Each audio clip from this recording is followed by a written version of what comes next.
I mean, yes, on the defensive side of the ball, they did get a pass rusher / linebacker. And I like, Reddick. That's a good pick for him. Everything else has been, underwhelming.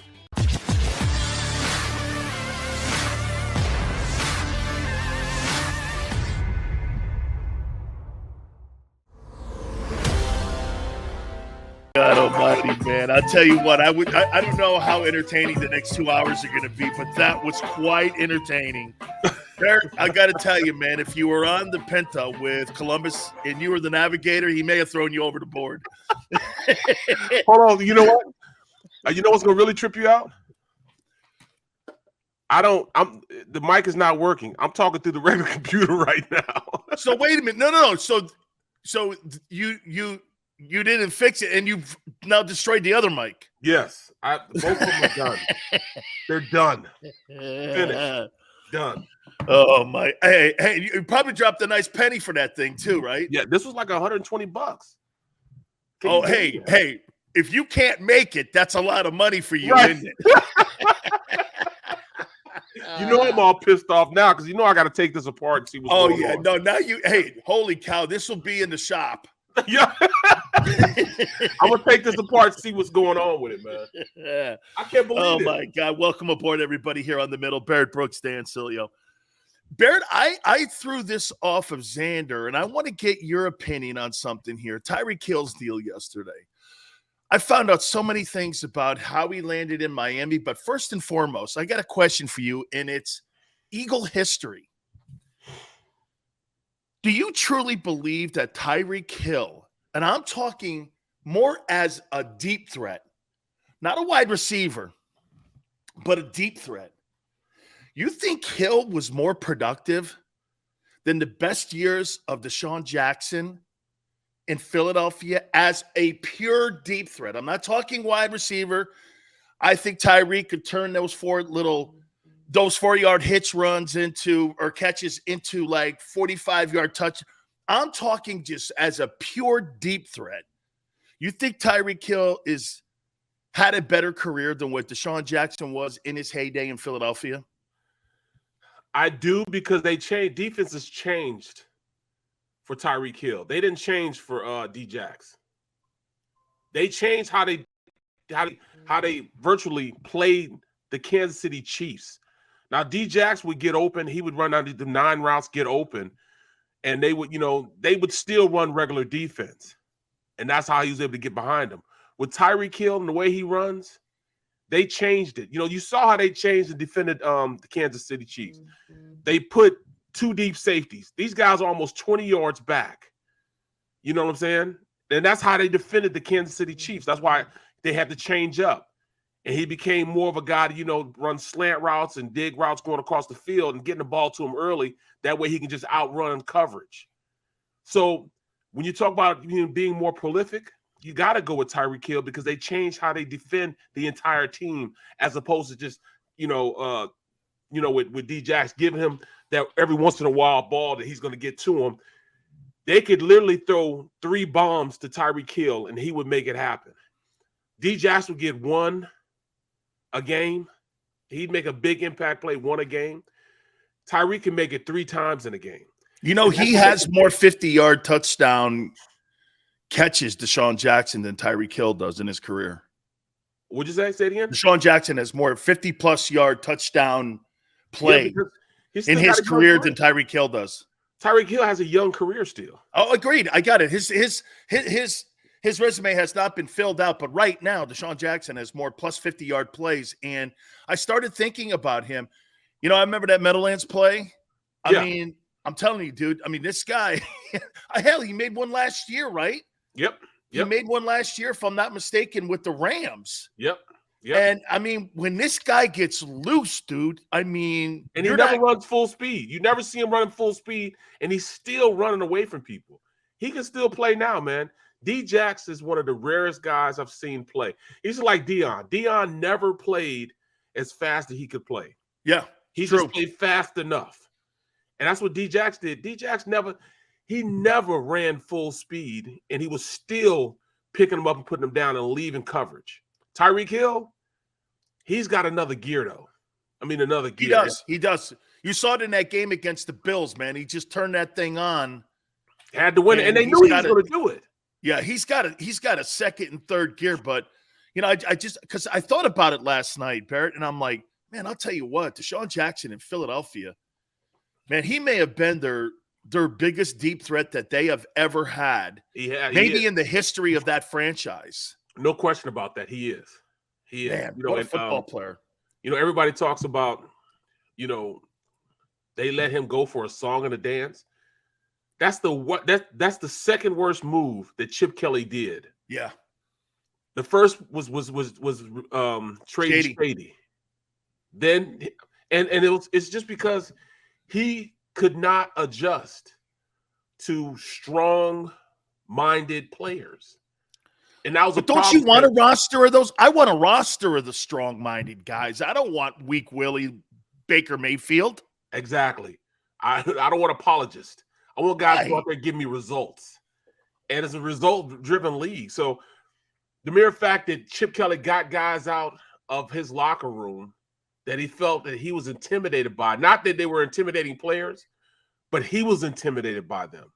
D-Jax, say what you want to say. D-Jax never said anything to anyone or was a locker room hindrance as far as getting in trouble with other players. His thing was off the field, who he was around. That was the only thing that they could say that they weren't pleased with Deshaun with. And his health. Well, that too, yeah. But he didn't bother anybody. You know what I'm saying? He hung with his peoples, you know what I'm saying? He hung with his whatever, his entourage, whoever you say they were, he didn't like, no, Chip Kelly didn't like that. Nobody. That's poor coaching. Yeah, that's poor coaching, Barrett. Well, you got to say poor coaching when you're taking a guy that's why. And again, my benchmark will always be Coach Johnson. He could coach Troy Aikman. He could coach Michael Irvin. He could coach whomever, Charles Haley. It didn't matter what the personality was. Jimmy knew how to talk to you no matter what you were. And the guys that cookie cut it and say, I have to have there was something that was told to me years ago about Dean Smith, the legendary UNC coach. And I had him on my program once. And I said this to him, Barrett. I go, Coach, seems like you always got along with your players. He goes, yes, because I always recruited my personality. If a player had my kind of personality, it was easier for me to coach. And I thought about that for a second. I said, can you imagine all the players he missed out on? Oh, no question. Yep. That could have went to – not that – then again, that's probably why he only won 2 national titles instead of having the John Wooden type career. Right. Because he coached only his personalities. And I like coaches that are versatile in being able to coach everybody. You know what I mean? Well, see, you can't always have the choir guys playing for you. That's right. You know what I'm saying? No, sometimes you need the convicts. Thank you. Thank you, Barrett. They need guys like you, man. You know what I'm saying? They need guys like you. No. Okay. Yeah. I eventually see Barrett's coming out of his shell now here. Thank you very much. Okay. But no, seriously, man. My daughter goes like this to me. So, Dad, you were a convict? No. No, they just called me and dubbed us convicts. Yes. She's like, oh, that must be really cool. Quite a legacy, Dad. And I go, yes, it is, dear. By the way, good morning to you, Mrs. Brooks. I want to start it off here by telling you this, and stop me if I said this yesterday because I can't get it out of my mind. 8 NFL teams don't have first-round picks, and the Eagles have 3. Wow. I just can't stop saying that. 8 NFL teams, Barrett, will not go into the April draft with a first-round pick, and the Eagles have 3 first-round picks. Well, that's kind of an indictment on the Eagles, though. I mean, even though it's great that they have these 3 first-round picks, they have done nothing as at this point to make their team more competitive going into next season. I mean, yes, on the defensive side of the ball, they did get a pass rusher / linebacker. And I like, Reddick. That's a good pick for him. But everything else has been, underwhelming. Wait, can I give you what you're going to go into the 2022 season with? I wrote it down here. This was one of the topics. Are you ready? Here's the firepower now that the Eagles are going to go into the 2022 season. You tell me how you feel. Your wide receivers are going to be Devontae Smith, Quez Watkins, Zach Pascal. Your tight end is Dallas Goedert, and your running back is Miles Sanders. React. Well, if we want, just like you have a problem with mediocrity. Well, that's exactly what we're going to get. A mediocre team. Again, folks, you get on me and Barrett's ass about trying to better the team. Devontae Smith, Quez Watkins, Zach Pascal, Dallas Goedert, and Miles Sanders are your offensive firepower with a second-year quarterback, Jalen Hurts. But then I'm going to look at Cincinnati. What are they going into the year with? Okay, Jamar Chase, T. Higgins, Tyler Boyd. At running back, they have Joe Mixon and Samaje Perine. Quarterback, Joe Burrow. Tight end, Hayden Hurst. Just let me know, give me the Chargers. Here's the Chargers. They're going in. This is the offensive side of the ball. They're going in with Mike Williams, Keenan Allen. Who was the other receivers that they like? Those two guys are Pro Bowlers, by the way. Right. Exactly. You know what I'm saying? Jalen, was it Guyton? Yeah. Who's a 4-3 guy. Yeah. 4-2, 4-3 guy. Yeah. Tight end. And Austin Eckler as their back. Austin Eckler's their back, exactly. At tight end, they got Gerald Everett. All right, he's all right. Jared Cook, they're probably going to sign back. And Justin Herbert. Their quarterback. All right, let's go to Denver. They got Cortland Sutton, second rounder, very good player. Jerry Jeudy, first round player, very good player. At the running back position, they got Javonte Williams, had a great year last year as a rookie. They still got Melvin Gordon on roster, but he's a free agent right now. Yeah. And then they went out and got Russell Wilson. They got KJ Hamler also at wide receiver, another 4-3 guy from out of Penn State. Do the Bucks. The Bucks.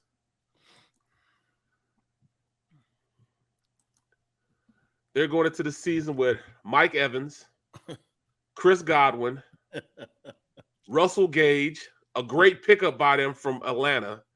Russell Gage, that's one of those below radar signings, that they have. They got I don't like Perriman. But then at the tight end position, they got Gronkowski. He's probably gonna come back, but they got Cameron Brate, who was actually a very good tight end. And Fournette just re-signed. He just re-signed. So, I mean, it looks like they're pretty good. Oh, by the way, their offensive line. I'm going to talk about this offensive line because we got Tristan Wirfs, one of the young guys came in and just dominated since he's been in the league. Then we got one of the best center, if not the best center in the league, as far as tempo setter and understanding how to play the game nasty, and Ryan Jensen. Love Ryan Jensen. And then that one kid just retired that made the Pro Bowl too. Right. That guard, what was he, like 29 or something? He only played like 9 years or something like that. So I mean, Barrett, look, where's the gamble we were told at the combines? Devontae Smith, Quez Watkins, Zach Pascal, Dallas Goedert, Miles Sanders. Can I really? I mean, I'm going to be honest here. It's cheap. It looks. And by the way, let me do this with respect because these guys are starters, and I respect anyone who starts in this league. These guys are good players, but good in the NFL gets you 9-8. Well, hold on. Let's go for one more roster who's going all in. How about a roster? Okay, do me a favor. Do one that you're picking here that's going all in, and then let's do a team that we think is comparable to what the to what the Eagles are. Give me an all in. Give me all in. I want to hear this all in. This is all in. Miami Dolphins. Now, we talked about Cedric Wilson being one of the up-and-coming wide receivers. He was in Dallas, became their number 2 wide receiver. So they go out and sign Cedric Wilson.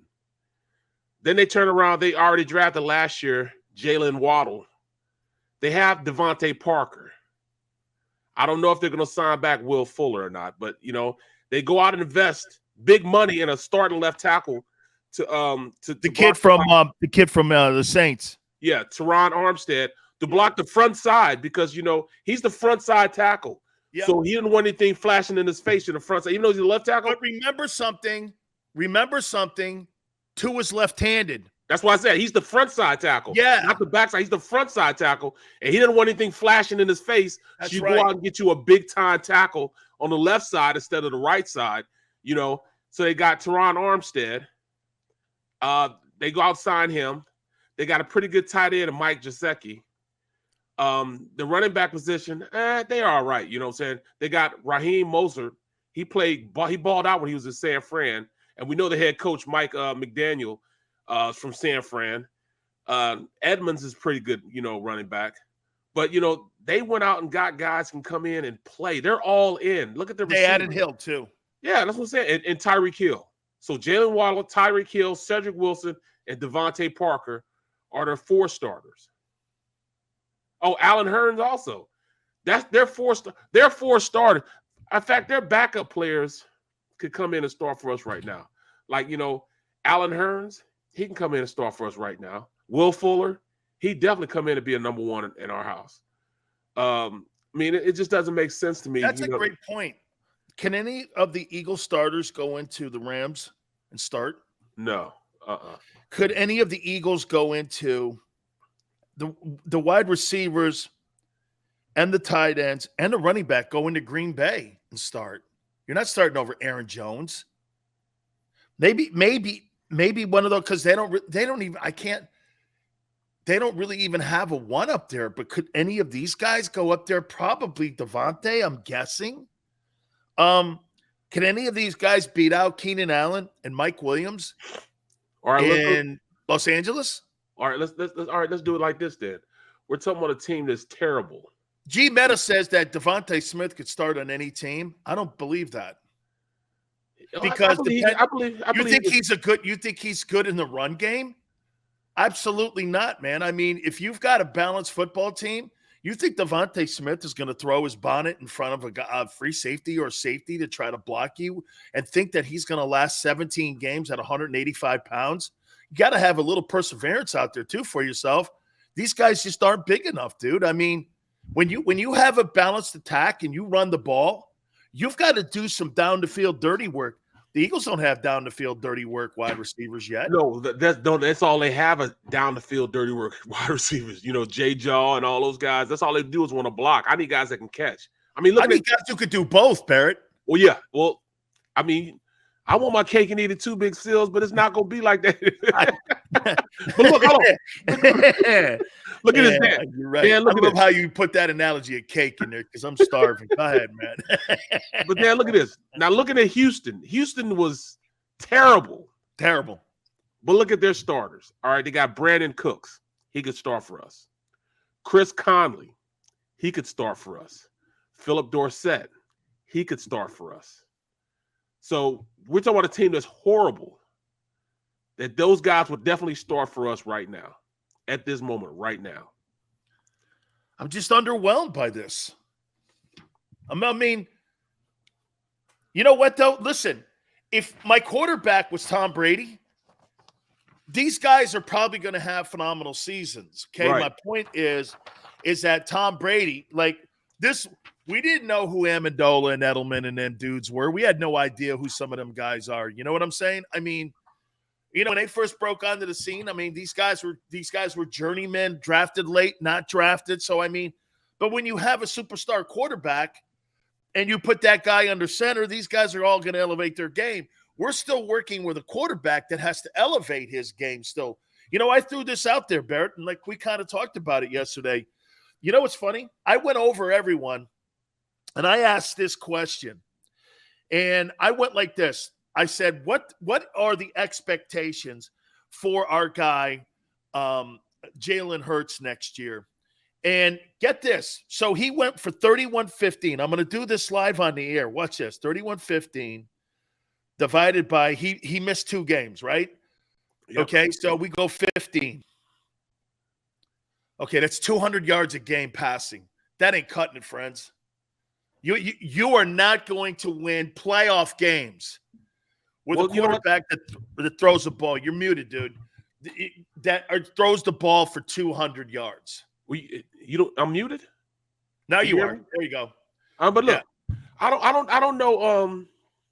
I'll say this.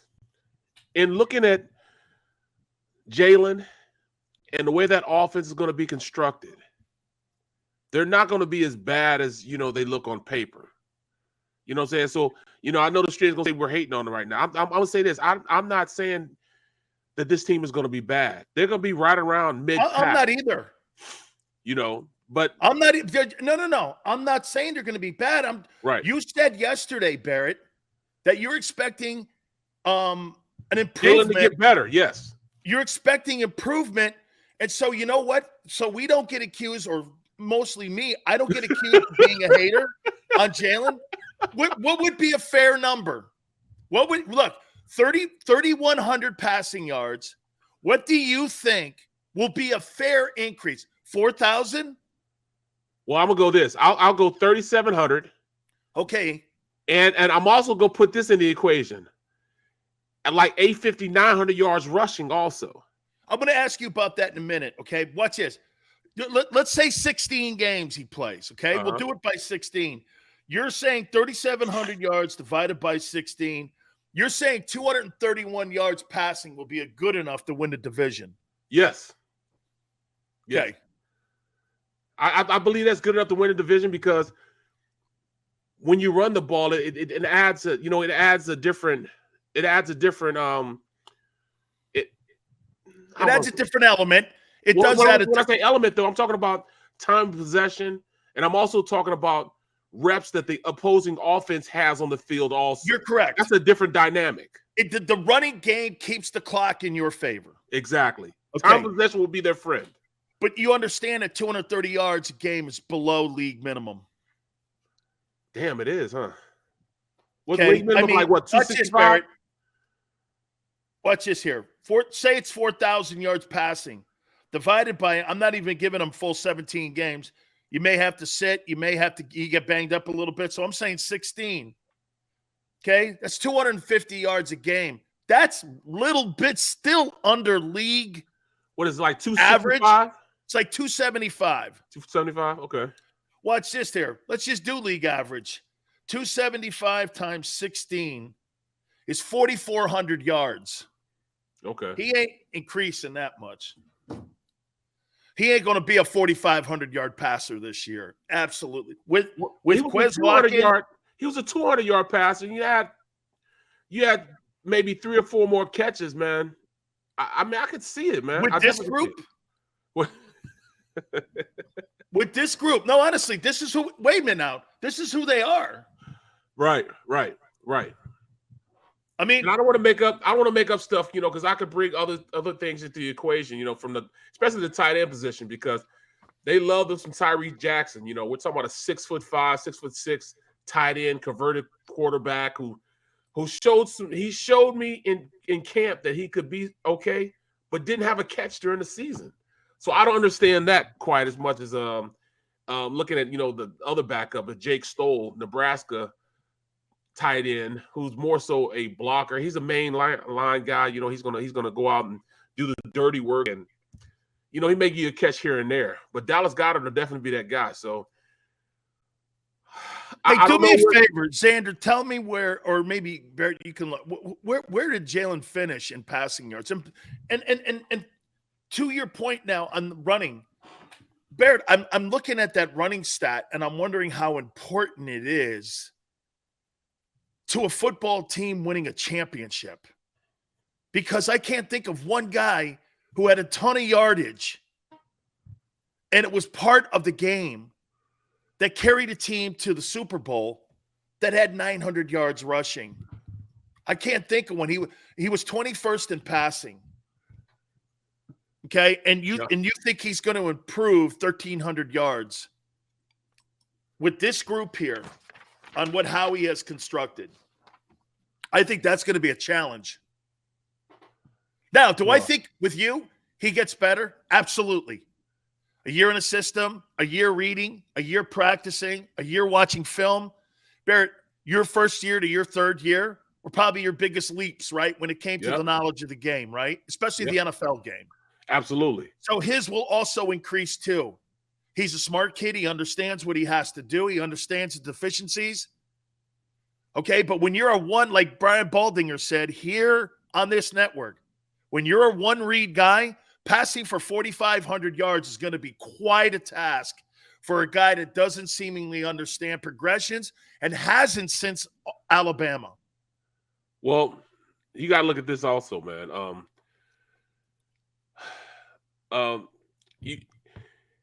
Jalen had 3,144 yards, right? He had 3,100 yards. Yeah, 3,100. You look at Russell Wilson. He also had 3,100 yards. He missed 5 games. And he missed 2. Okay. He missed Jared 2. I Goff thought he was out for a month with that hand injury. Yeah, that's right. Jared Goff played every game. He had 32. Oh, we're comparing Jalen to Jared Goff. But I'm reaching, bro. I'm reaching. Okay, I'm reaching. Hey, wait a minute. By the way, I think sometimes I shit on that guy, and he's quite accomplished. Right. You know, and I have to remember that because again, I'm sounding like some of the people that hate Jimmy Garoppolo. Well, this guy's been this guy is kind of like Jimmy Garoppolo in a way. You know, Jared Goff is kind of like Garoppolo when he was in Los Angeles, won games, went to a Super Bowl. I mean, yep. Wasn't like this guy was like completely terrible. He was just terribly inconsistent. Okay. Now here, the top, you see, look, Murray, the drops. This is what do you know what drops is code for? What's that? Drops is code for excuses. Yeah. Excuses are tools of the incompetent. I don't want to hear anything about drops. I'm saying when you look at the top quarterbacks in the league, all these guys are probably, all of them, are in the playoffs. All of them are in the playoffs. You look at the top, let me see, 1, 2, 3, 4, 5, 6, 7, 8. The top 8 guys are all in the playoffs. Tom Brady, Justin Herbert, Matthew Stafford, Patrick. And what were the passing yard numbers? Tom Brady, 5,300. Justin Herbert, 5,000. Matthew Stafford, 4,800. Patrick Mahomes, 4,800. Derek Carr, 4,800. Joe Burrow, 4,600. Dak Prescott, 4,400. Josh Allen, 4,400. Then you went with Kirk Cousins. He had 4,200. A-Rod only had 4,100. Matt Ryan, 3,900. Garoppolo, 3,800. Mac Jones, 3,800.